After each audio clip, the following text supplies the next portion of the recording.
God's talk today, Mitzvah Kippur, Kumlen and Avlat Gemara. Today's daf is daf Yutes. We learning about the clothes that make the kohen a kohen, and the Gemara goes off a little bit on tangents, as we'll see. The few tests on Aleph, about 5-6 lines from the top of the page. The Nan Hossam. We learned over there. Now, a kohen has to wear 4 clothing, and the Torah says al basore. So we learn from there that we don't want anything intercepting between the clothes that the kohen has to wear and his psore and his flesh. Nothing should be in between. We are going to have a discussion. What about having more? We said before, you're not allowed to have more than 4 garments as well. Like we already said, you can't have big dechayil and big dekodesh. But what happens on parts of the body that there are no clothes? And you have an extra, you put something extra on. Is that an issue of having extra clothing? Or is it only where the clothes are supposed to be and you have an extra clothing there? That's a problem. But if you put it on some part of your body that there's no clothes at all, then it shouldn't be a problem of yitu begadim, extra clothes. Or it makes no difference where you have it. So say we'll see there's a machlekes there as well. And then we'll also have a machlekes when there's a problem of intercepting. Sorry? It's pretty covered. But the hand, the gava yad, the top of the hand here, for example. Says the Gemara, we learned over there, a kohen has a wound on his finger and he needs to put on a band-aid. On Shabbos, he's permitted to put on their gummy, little a rubber or a reed. He can put it around his finger. Now, why should it be a problem? Because we want you to cover it because it doesn't look nice. Remember, you have to look dignified, and for the Rebbeinu Shalom, so you're not allowed to wear that. And the problem is that since it heals, it's therapeutic. We now do things that are refu on Shabbos midrabanan. And if you remember the end of Gemara Erevin, the Gemara discusses a number of different shavusim. The rabbanos are called shavusim because we want you to rest.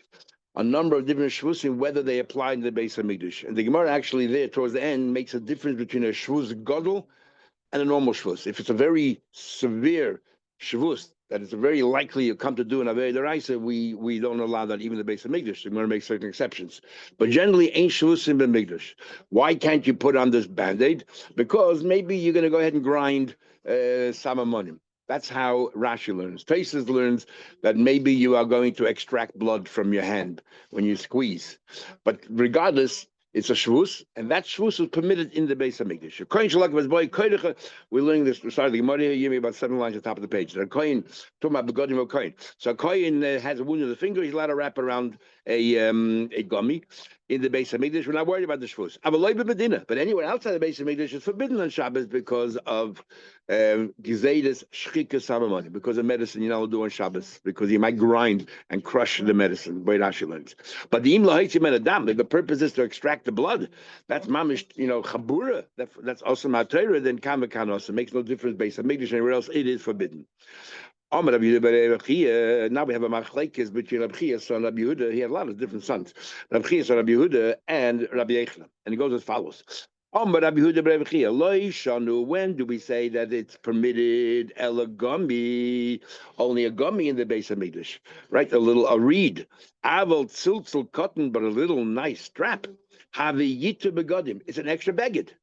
It's an extra beged. You're not allowed to remember a kohen head has to wear 4 clothing, and we had in yesterday's Gemara the Brisa says a kohen gadol can wear less, and a kohen head can wear more, and this is considered more. However, Rabbi Yechon says, "Loi amru yita begadim ela b'maka begadim." Rabbi Yechon clearly argues with Rabbi Yehuda Bar Chia. He says, "No, there's no issur of having extra clothes. Only where you normally wear your clothes, and you have an extra one. That's a problem. But let's say it's on your hand. It's not a place where you normally wear clothes. Like we're talking about a finger here, right? We're talking about on your finger. To wear a band-aid. Exactly. We're talking about a band-aid or a reed, and therefore nobody wears clothing on their fingers. So therefore, lo have a yita begadim. It's not considered extra clothing." Says the Gemara, got a bigger problem. The kohen does the avodah with his hand, and if he has a band-aid there, forget about yitr gadim. There's a chatzitza here, and you can't have any chatzitza. You have to work with your hands. So you might have a tevelei mushum chatzitza. Why aren't we concerned here about the fact that there's a chatzitza between your hand and whatever avodah you're doing? Does the Gemara know? Maybe bismil. All the avodas in the Beis Hamikdash have to be done the right hand. We'll see later in the Gemara how do we know that. Not this Gemara here, but later. It has to be the right hand. We learn from a kohen leprosy. So everything has to be the right hand. So the same thing is, but a left hand is not avodah. So there's no problem of chatzitza in the left hand. That's one answer. In your right hand, but not when you pick the blood up, you hold it and then you scoop it up in your palm. But if you do this part of the hand here, the band-aid, there's no avoid in that part of the hand. So that's not an issue chatzitza. The issue is yitru begadim. Says the Gemara, upliga the Rava. Seems to be a third opinion here. And that is Rava Amar Rav Chiza, Rava said Rav Chiza, b'makom begadim, in the play, we're talking about Rava and arguing Rabbi Yechon. In the place where you close, we have clothes, afilu nima achas chetzetzes. That even one nima is a chatzitza. Even one thread is a chatzitza. Or b'shaloi b'makom begadim. You talk about you have a wound on your body and you put even a tiniest thing there, it's a chatzitza between your clothing and the flesh. Okay. What about the main thing we want to talk about is shaloi b'makom? But what about shaloi b'makom begadim? What about in the place where there's no clothes? Is shalish al shalish, depends how big it is. If it's chashav that you can call it a garment, for example, 3 fingers. In the laws of Tumba we have 3 fingers by 3 fingers. Then it's a problem that it's a chatzitza for the avodah. Or like interesting. Pesach learns it means literally. Chayzer Rashi learns all the time. The Gemara here it means it's an extra beged. In this Gemara right here, it sounds like it's an extra beged. Then it's an extra beged. And later on, Pesach and Rashi will argue when the word chayzer means extra beged or means chatzitza. But Rashi, even though we use the word chayzer, says the outcome is the same. It means an extra beged. But pachas mekan, if it's less than 3 by 3, ain't a chayzer. It's not a beged. It's not chashiv. So clearly. Rabbi Yechon holds there's no such thing as having extra clothing on your fingers. Not a problem. The Rava says there is, at least if it's 3 fingers by 3 fingers. But our question is Rava arguing with Rabbi Yehuda bar Chia? How can he not be arguing? Rabbi Yehuda bar Chia says even a tzultzul cotton, even a little strap, less than 3 fingers, and Rava says after 3 fingers. Of course they're arguing. He says, well, no. The Gemara says, what about Rabbi Yehuda bar Chia? Do we say miliemo de pligi? Are they arguing or do we say that shiny tziltzul cotton the chashiv? Rava is talking about an ordinary, band-aid or something. So it's not chashiv unless it's 3 fingers. What would he hold? But it's a strap. A strap might be only 1 finger wide, but it's chashiv. Maybe Rava's minded that it's chashiv. It's considered an extra baggage or not. Maybe he's arguing. Not clear. However, we have another version of this whole thing. That Hu won't change, but Rabbi Yechon is going to change. And Rabbi Yechon now, in this view, is going to hold just like Rava. That sometimes there is an extra beged on your finger, sometimes there isn't, depending how chashuv it is. So Lishna Acharina, Amri said, Rabbi Yehuda bar Chia lo yishanu, again, same thing, Elagami. Avol tziltzul chatan chaytza, but a little strap is chatzitza. Comes on Rabbi Yechon and says, lo amru chatzitza. Now remember, Rabbi Yechon is arguing to Rabbi Yehuda bar Chia. So Rabbi Yechon definitely, even if Rabbi Yechon is going to hold like Rava, there's no question that he's arguing on Rabbi Yehuda bar Chia, which means, according to him, even a tzultzul cotton, if it's less than 3 fingers, is not going to be an extra beged. Because he says here, Lo amru chatzitza b'pachim shalosh shalosh. Clearly he's arguing with Rabbi Chia's son, and he says, Rabbi Yehuda, if it's less than 3 fingers, I don't care if it's a tzultzul, it's not a chatzitza. Only in the place with our clothes. It has to be 3 fingers by 3 fingers. No, but he's arguing to be here. The question behind the Rava, and the question is, what would Rava himself hold? Could be Rava himself might agree with Rabbi Yehuda bar Chia that a tzultzul is chashuv that even less than 3 fingers. Rabbi Yechon clearly argues because he's saying, I said, Rabbi Yehuda, I disagree with you. So that means that Rava. If Rabbi Yechon is arguing, maybe Rabbi also is arguing. So no, maybe Shayin Tziltzul in the Chashiv. So we're not sure where Rava fits in the same. Okay, but this version of Rabbi Yechon holds clearly that there is extra begadim on your finger, but it has to be 3 fingers in all instances. I don't care how Chashiv it is; it needs to be 3 fingers by 3 fingers. Well, Rabbi Yechon. So the question is, according to Rabbi Yechon, so why does the Mishnah? Why does it say? Might be your gummy on Shabbos, a kohen can put a little gummy on his finger. Say a bigger chiddush, even a tziltzul, which is chashuv, since it's not 3 fingers, you're allowed to do that. Isn't that a big chiddush? Lashmin a tziltzul cotton. Says the Gemara, interesting. But even on halacha, tziltzul cotton is a bigger chiddush. Kavaraya Yehuda argues, but nevertheless, the Mishnah thought it's more important to tell you what works therapeutically. Milsa agav ucha kamashlan, they got me massing. I want to tell you that, by the way, this is health. Here we see how important health is. You have a chance to teach the chiddush and halacha, like gummy, I'm going to teach you how to save, have a cut, on your finger. More important, tell you what's going to heal you. Amazing. The gummy masi, the gummy heals. That's it. You have to be healthy. Like Chaim Biscuit to say, he's not makel on Yom Kippur. He's machmer on the health of a person. That's why he's very makel, and somebody who's not well. Boy, Rabba. So now we're going to talk about chatzitza. We have a number of questions. Boy, Rabba has a question. The question is, if al b'sari means the dafka has to be on your basar, or means nothing should be in between. We have this question in many. Rabbi Engel has a richas always when we say, like the ze'achazeh or bavasach, is the kvetch, it shouldn't be ze'achazeh, or the kvetch should be vasachas. What's the kvetch over here? That it should be on your basar, or there should be nothing else there in between, or nothing of a consequence. So, here, when it wasn't that tight. A wind blew. A wind. It wasn't that tight, so therefore you have air inside your hand, inside here. Mao al psore being in the v'holek. I mean, mamish basar, you don't have it. I deal with derech levish b'kach. Sometimes it opens up, whatever. It's flap around.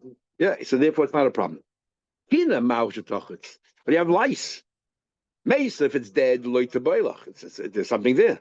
The vadechaitza. It definitely is a chatzitza. Chaya, if it's alive. Me, I'm giving the also to be. See, this is the normal way it goes in and out. Like I said, since you want to get shooed away, then chaitza it's considered a chatzitza. Up from ma'ushiyach. Already you have sand over there. So you want to have sand? Of a vadechaitza. Of course, sand is a chatzitza. What's the question? You only have such thin, fine sand, you don't even notice it. Mao. Base hashechi mao. Let's say what happens there where it opens that it's not tight. And if it's not tight at all, it's loose. Mao sheyachet al basar being like you need a mamish be a basar. I did with the No, is the word that we don't want anything in between, or the word that dafka has to be al basari? What does it mean over here? There's a question about if something is inside of his basashachi in his armpit. Very seldom you have it tight. I mean, usually you have a little space. Is the question nothing there? Is it there? No, nothing there at all. But the pause is not. It says it. So the says al psare. There's a trait of makbid that the mamish has to be tight, and you have to be in the arms. Oh no. Then he says right there. That's the normal way of wearing. You put your hand inside your bosom, and your hand now is touching your flesh. Mahu gufoy michayitz. Your own hand is considered a chatzitza, or not. Even though by Yamka we say that hand ain't etzem mechasa letzem, but that's something else. But over here, the Tate is makbet al psari, and the fact is it's not al psari. Even though it's not really a hefsik, but neither is it al psari. That's the question. What's the ikar focus here? Nima, a thread. Ma'ushatochet, a thread. Is that a chatzitza? What's the question? If you have a thread sitting there between your beged and your body, it's a chatzitza. Badekaitza. The thread is from the beged itself, but it's sort of moved from its place and it's dangling. Mao, since it's part of the beged, or because no longer really part of the beged because it's dangling and it's sort of moved away from its place. Boy, Ma'abarash said, if you're going to tell me that a hand is not a chatzitza and that your beged is considered touching your flesh, what about sari? Yotza sari bidei. This is a very impractical question because the case we're talking about here, that Rashi explains that the hair from your head grows very long and it goes down to your back here. But remember, you took a haircut every 30 days, a crew cut. How in the world in 30 days is the hair going to grow so long that it's going to go between your beged? I don't have no idea. Is that possible? Between your beged, there's more theoretical question. Yotza sari b'bigda. Your hair from your head went down into your back. Mahu. Sorry? Yes, your question. Yeah. Maybe he was a Nazir. yeah. Okay. He says over here that in an article it says that somebody says that Tumal Kohen did the wrong thing. He did not.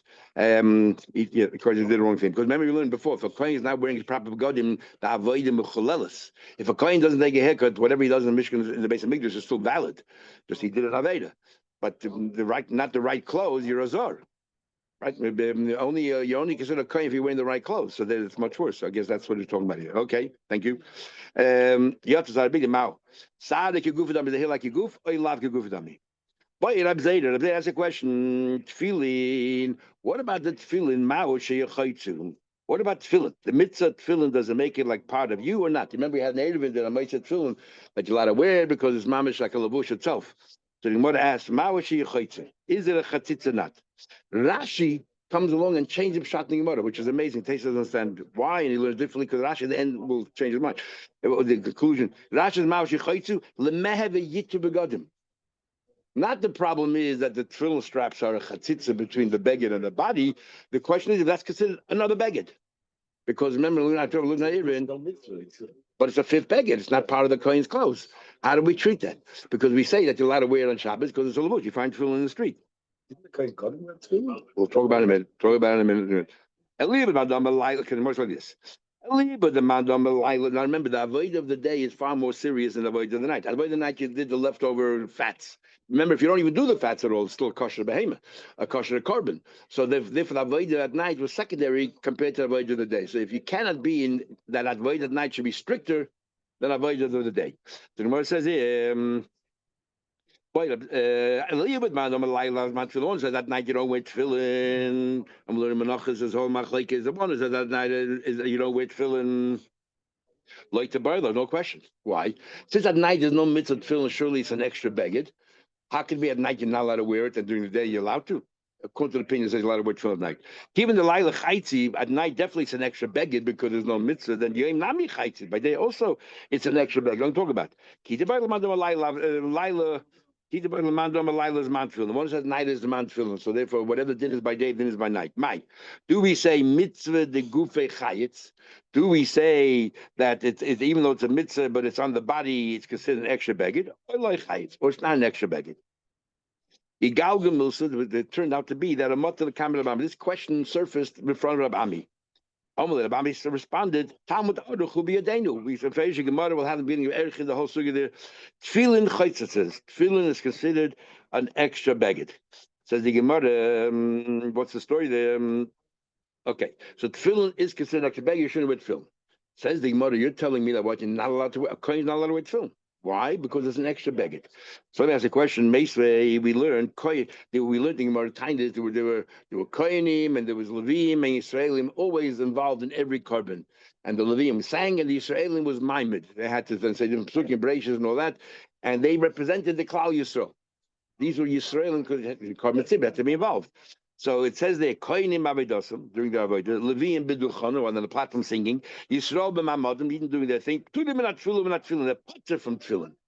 It says that the potter sounds like not that it's forbidden. You're telling me that a kohen is not allowed to wear tefillin because it's an extra beged. And here it says only potter. My love, iminichan ain't a chaytzas. If he wears it, it's not a chatzitza. Says the Gemara, no, iminichan chaytzas. If he does put it on, it's a chatzitza. Ihachi pturi masuri b'ilei. So why does it say potter? You say it's awesome. So we answer, Kivan the Levim, be Israel, included in that list are also Levim Israel. For them, there's no Israel. They don't have a mitzvah of clothing or anything else. So you can't learn to wear also. Why should it be also for them? For everyone. For Eddie Madavatanya, we learned, they learned clearly that if you put it on, it's not a chatzitza. Now Rashi changes that from now on, the Gemara is talking about chatzitza and intersect. And Tesla has a problem. What is going on here? You start off with Yitu Begodim, and then suddenly you change the different discussion altogether. Chatzitza. But it says, if you put it on tefillin, it's not a chatzitza. Like kasha, hadiyada the reish. Tefillin sheyada kohen couldn't wear because it's between his clothing and his hand. But tefillin shiraish you can wear because it's not between his clothing and his hand. Right? Even though it's not a problem. The kohen gadol. Ma'ishno. The yad, the chsiv, why the hand? That's right. First, I have to try to understand what's the difference. By yad, it said yilbush al psara. You say double chaytzes bein oil psara. You know the rosh nam miksiv sam. That's never the mitznefes. The hat has to be, and Teshuvah has in many places shas that the mitznefes of a kohen head is not the same as what the kohen gadol wore. The size is different, but the point it has to be on your head. Finally, we learned by a kohen gadol sarei hoyen nida bein tzitzel mitznefes. There was a hair poking out between the tzitz and the mitznefes. Shesham manichin tefillin. That's where they wore the tefillin, so there's no chatzitza. Now we know from here that you're not allowed to wear tefillin. The tefillin has to be directly on your head. If you read all this modern shuvas, you're not allowed to have a chup. You're not allowed to have a long hair in the front because then your hair is not mamash on your head. Your hair folds over. It's not natural. But there's a fascinating Ran in Megillah who quotes a Rashba. He says that you're allowed to wear your tefillin shorosh on top of your hat. He says, when is chatzitza a problem? Only by your hand. Because it says, he's like this. No, there's no chatzitza, never a problem. That and so why can't you wear tefillin whatever on top of your beged? Why can't you wear tefillin on top of your beged? So not because the beged is not because your garment is chatzitza, because it says the ois has to be only to yourself. The only way that the ois can be for yourself is if you have it under, not on top of your beged. And by tefillin shorosh, it says v'ro kol ami oretz. On the contrary, you want to be visible, you're allowed to wear a hat. Maybe you should have to wear it on top of your hat. Fascinating Ran, brings from the Rashba. And therefore the Ran paskins that you're allowed to wear tefillin on top of your hat. The Rivosh goes further and he says that 100% you're allowed to wear it and so on and so forth. Others argue because the Rashba himself, it seems like he's talking more in theory than he's saying it in practice, because the Rashba concludes, based on the Yerushalmi, that if you, whenever it's halacha, whenever you have a halacha that is sort of weak in your hands, look what people are doing. And whatever they do, that's what you follow. Same thing we talking about film there. But the question they have is, what about this Gemara over here? It seems over here that what about, that we have to come up with an answer, the dafka the here between. Why not just say, you put it on top of the tzitz? What's the problem? Why can't the Kohen Gadol put it on top of the tzitz? So the Beis Yosef answers Shulchan Aruch, because on top of the tzitz is, we don't want one mitzvah on top of another mitzvah. The problem is not the chatzitza that, stam. A hat is all right.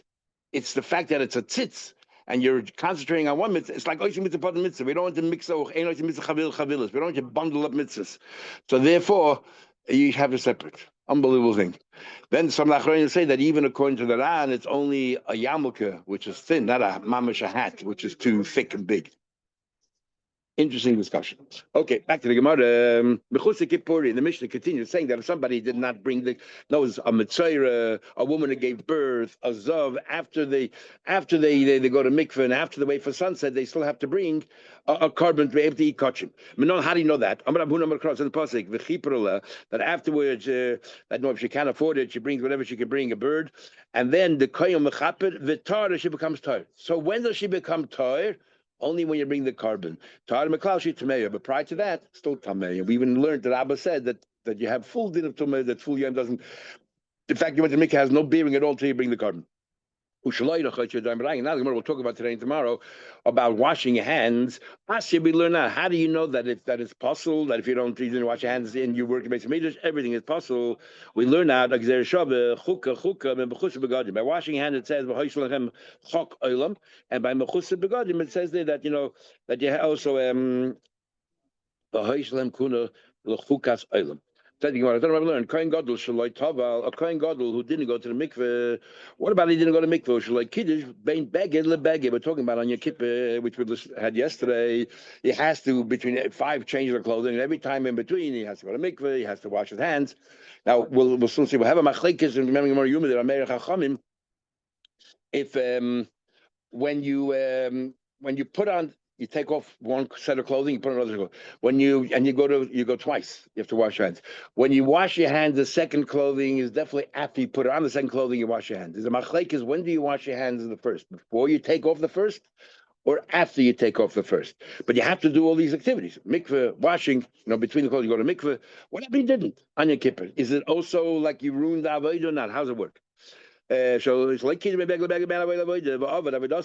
kosher. That is kosher. The echad kohen gadol, the echad kohen heyet. But that's the avodas of Yom Kippur. But stam every morning a kohen gadol or a kohen heyet. So like kiddush shachris in the morning when they did the carbon tummy, they didn't wash their hands and feet. Va'avad avodas psul. If he did avodah psul, avodah psul. I don't understand. Why are you making a distinction between the avodas Yom Kippur and every morning? The chamesh tefillah is v'asar kedusha l'raisa, and the chukah ksibahu la'akvay. And chukah, it says over there by Yom Kippur, it says the chukah. It says v'hoish lechem lechukas olam. and a whole din of Yom Kippur, but fasting and all that. Everything on Yom Kippur is chukas olam, which we have the same thing in Shabbat, that if you don't do it right, it's possible. Amalei says, Amakra, there's a pasuk there when it talks about Yom Kippur, all the clothes that he has to wear. It says over there, he should wash himself in the water, v'lavasham, and he should put it on. It already says he should yield, but you should put it on. Why say a second time? And we have a rule in Kutcher, whenever it says twice, Shana Lavakasu La'akiv, it says it twice, it's telling you that even b'di'evet it's no good. The fact that you have to tell us twice to say that if you don't wear it, the avodah is not good. If you're not wearing the clothes, it's not good. We read over chukah that everything is mandatory, and if it's not, it's no good. The fact that twice to tell you that only this thing, wearing clothes, is a problem, but the other dinim, like washing your hands and feet, is not an issue whatsoever.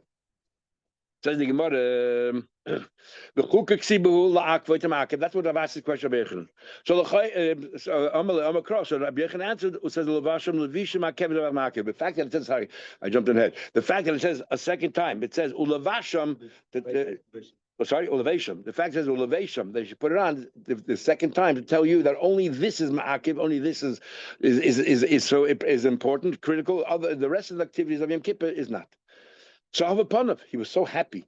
He was so happy with this answer that the whole face, his whole countenance lit up, like we had a new brisa. He lit up. Hamalei. So Rabbi Yechon said, "I'm playing with you," which is not nice. Vav what I gave you an answer was like writing the letter Vav on a board that is full of lines, full of cracks. You can't tell the letter Vav. So I gave an answer which is not an answer.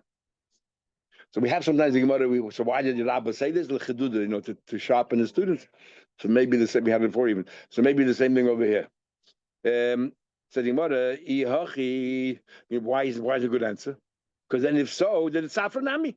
Then why do I say that the shachris, if he didn't wash his hands, is possible? Since when it comes to Yom Kippur, the Torah clearly says that only elevation, only wearing the clothes is ma'akiv, as if to say, but everything else is not ma'akiv. So even the Tamish Shachar that morning should be ma'akiv. So therefore, my answer wasn't a good answer. Omar Chizke says, Omar Kro says the pasuk. So how did the question go back? No, so how come Taka Yom Kippur, if he doesn't wash his hands between every single change of clothes, why is the karma still good? So he says, I'll tell you how we know. It says the pasuk, "V'hoisol lehem chok olam loy for him ulezaroi." We equate the Kohen Gadol to the Koyanim Hadyotim, l'dayreisim. So Dover HaMakah B'Zarei, something which also prevents the Zarei from performing their activities is fine. So in other words, like a carbon, the Shachris, Tomash Shachris, every Kohen is involved. So therefore, if you don't wash your hands, it's possible. Oh, but Dover She'ein HaMakah B'Zarei, the Kohen Head is not involved in these activities in Kippur. The name Akiv, but if you didn't wash your hands, it's not the end of the world. That's his answer. Rabbi Yonasan Amar, the same idea from here. It says that he should wash them Moshe, Aaron from the kid, and his children, 2 children. So you have 4. Oh, sorry, we'll get to the 4 in a minute. Why you mentioned Aaron Bonov? So the same idea. If the children are involved, if the children are involved, they're Makabah. No, Rabbi Yonasan, my time because why does he bring the pasuk loyal Lazare? That's not the tell. Zare doesn't mean Kohen Hedges. Zare means future Kohenim Gdolim. His descendants have to do the same thing. You can't learn from there that it's not ma'akiv. Why doesn't he learn from the second pasuk where it says Moshe Aaron Abanav? Because he needs it. Like Rabbi Yisrael you need 4 spigots. If 4 kohenim cannot wash on it, ain't mikachim boy. You cannot be mikachim. It has to have enough water for portion. To wash with Moshe and Aaron and his children. We're going to have a big machlekes, and Moshe, as Rashi says, Moshe was a kohen, and there are 4 kohenim. We're going to have a big machlekes in the early kuf, Aleph base, whether Moshe was a kohen or not, whether according to what Rav says he was a kohen gadol, the whole time, the whole 40 years. And so we even have Rashi Chumash to machlekes there, but every charoin af tells us what happened, and one charoin af doesn't, and another one says, what do you mean he doesn't? Of course he does. He says of, that Moshe was a kohen, and later became Moshe Levi, because he lost his kuna. Big machlekes. That's a machlekes. Whether you learn from these sukkim and about the four kohenim have to be there, because if Moshe wasn't a kohen, as we'll see later in Moshe's opinion, then obviously you can learn from there. Says the Gemara weiter. Everybody learned. Kates and mitzvah kiddush. How do you do the mitzvah kiddush? You put your right hand on your left foot, on your right foot. The yod has small on your left hand and your left foot. Make kaddish, and then you wash your hands. Rabbi Yehuda says, no, that's a kunz. Meniach shtei yadav zu agabezu. You place both hands on top of each other. V'agabe shtei raglav zu agabezu. Then you put both feet on top of each other and you bend down and you put both hands. Says the Gemara, like heflakta. That's impossible. Who other than being an acrobat or something, it's impossible. You have glasses, Kane. How can you do that? Says the Gemara, good question. He has another guy standing there and holding him in place. What's a machlekes? I'm gonna buy it. He said that's a machlekes. Amida min hatzad ikebnai. If somebody's supporting you, look, amazing how you attack what the other did. The Gemara goes from one thing to the next. Like you learn totally out of blue. Well, Taisha learns from here by Kriyas HaTorah. You have to make sure you stand straight. Don't lean. He talks about Kriyas HaTorah here. You don't lean and so on. Because by Torah you have to stand. But what's the big deal? Let him sit down on the floor. What do you need? Okay, let's say you now have someone support. Let him sit on the floor and watch. Put both feet on top of each other. He put his hands. He can sit. That's not a problem. You have to, in order to serve, you have to stand, and that's what we learn out by Shvanessa. Not only you have to stand, but you also learn that nothing should be between your foot and the ground, and so on. We learned Kiddush between the Rebbe and Abba Loza. Do you have to be Mekadesh every single morning? In other words, just like, if you